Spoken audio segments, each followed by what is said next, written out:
Aujourd'hui, on est carpodrome de Beaulieu, à Civrieux-en-Dombes, dans le 01. Ce carpodrome a une particularité, c'est qu'il est en fer à cheval, il est très peu large. Et ça va nous permettre d'aller exploiter les postes sous les branches, puisque la berge en face est restée sauvage et personne n'a le droit d'aller marcher. Donc les poissons sont systématiquement toujours en face parce que c'est très sauvage. Alors la première des choses à faire quand on arrive dans un carpodrome, c'est d'essayer d'observer, d'essayer de comprendre chaque poste et de voir comment on va les appréhender. Notamment par exemple celui-ci est très caractéristique. Il y a un énorme buisson qui avance d'environ 1,50 m, 2 mètres de la berge d'en face. Il est quasi évident que les carpes sont là-dessous.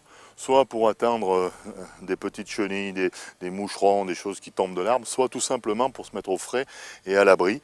Elles se sentent à l'abri là-dessous. Donc ce poste-là, par exemple, on va l'appréhender inévitablement à l'anglaise, puisque ça fait environ 25 mètres de large, et à l'anglaise, le plus près possible des buissons. Alors j'ai choisi le poste numéro 7, en l'occurrence, puisqu'ils sont tous numérotés, parce qu'il offre une particularité, ce buisson en face, les carpes sont souvent là-dessous, la distance est environ 20-25 mètres, et donc je vais mettre en œuvre une canne anglaise pour propulser le flotteur là-bas et essayer de déloger les carpes dessous le buisson. Bon, on va mettre en œuvre la canne. Donc une canne anglaise, 3,90 m, un petit peu plus puissante que la moyenne, spécifiquement pour les carpes. Un nylon de 18 centièmes, ça ira bien. Et donc je vais commencer à faire le montage. Donc on passe bien sûr le nylon dans les anneaux. Voilà. Et voilà. Donc le nylon est passé, maintenant il va me rester à aller chercher une attache. Parce que c'est un montage anglais, on ne peut plus simple. Une attache, un flotteur pré-plombé, un émoillon. C'est tout. Voilà, donc une attache rapide, deux silicones et une attache par elle-même avec une agrafe sur laquelle on va venir fixer le flotteur. Donc on commence par enfiler les silicones.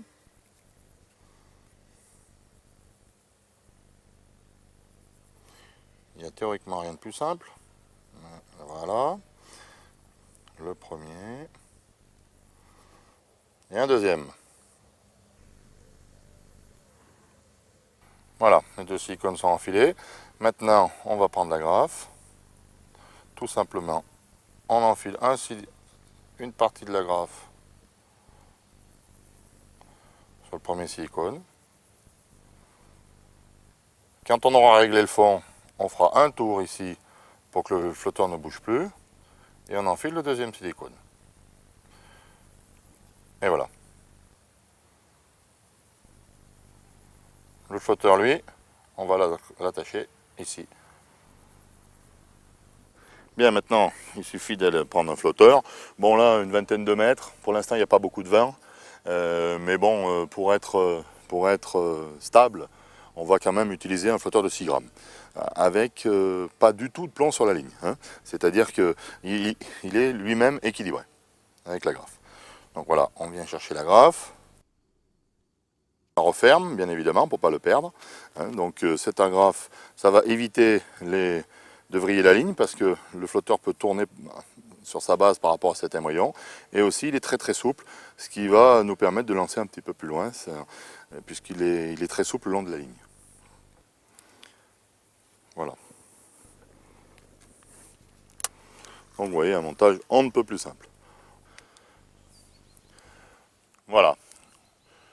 Tout à fait bien, puisqu'on va juste rajouter un émoillon pour éviter le vrillage, et ça va nous équilibrer le flotteur juste comme il faut. Un émoillon rolling numéro 20, relié à la ligne avec un nœud baril classique. Et ça sera le seul plombage de la ligne. Donc on va pêcher très souple. Alors, il me reste à faire un bas de ligne, environ 30-35 cm. Les poissons ici ne sont pas énormes, donc on va utiliser un 16 centièmes. Les poissons entre 1 et 5 kg, ça ira très bien. Voilà, donc un bout de... On peut avoir les bas de ligne faits à l'avance, bien sûr, mais bon, c'est pas tellement ma tasse de thé. Donc un bout de une trentaine de centimètres de 16 centièmes sur lequel on va monter un hameçon de 12.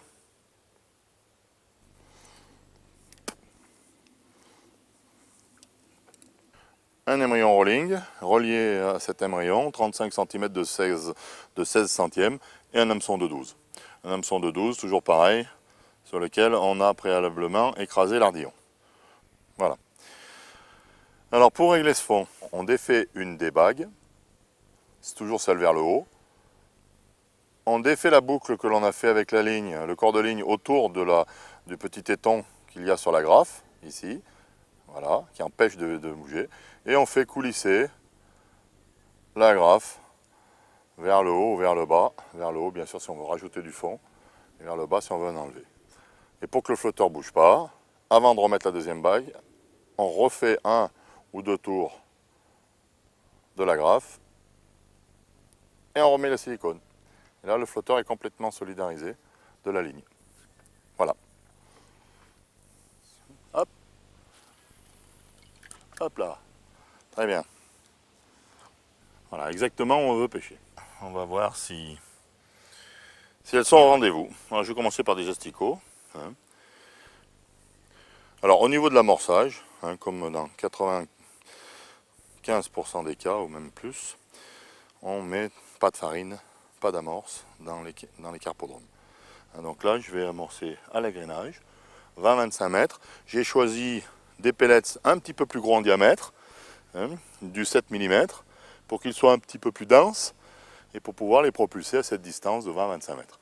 Et donc on va faire un agrainage entre maïs, pellets de 7 mm et aussi des noix tigrées qui sont un petit peu plus grosses, qui sont un peu plus denses et qu'on va pouvoir propulser à cette distance. Voilà.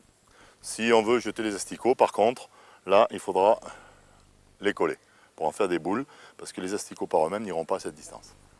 Allez.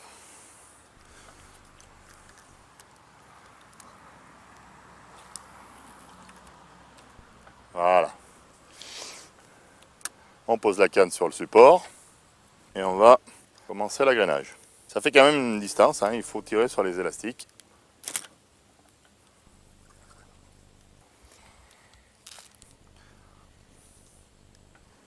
Il faut allonger les bras,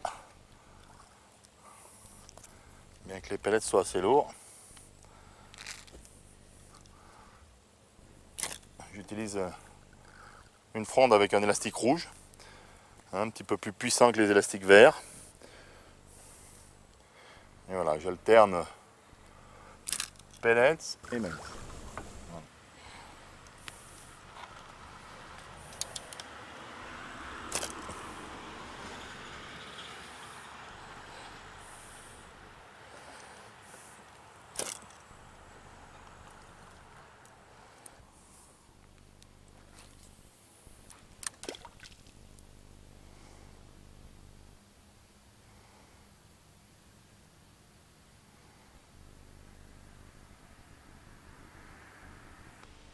Ah, la voilà. Ah voilà. Ouais, ça doit être une carpe. Oui. Elle est venue. Elle a traversé facilement. Oh, elle n'est pas énorme. Un asticot, un bouquet d'asticots.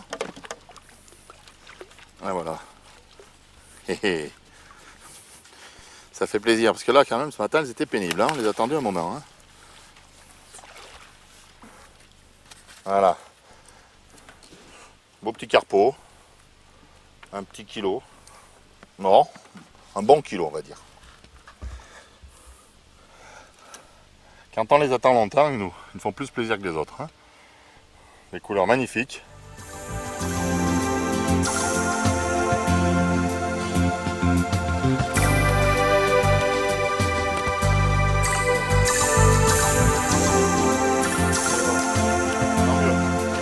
Quelle pêche!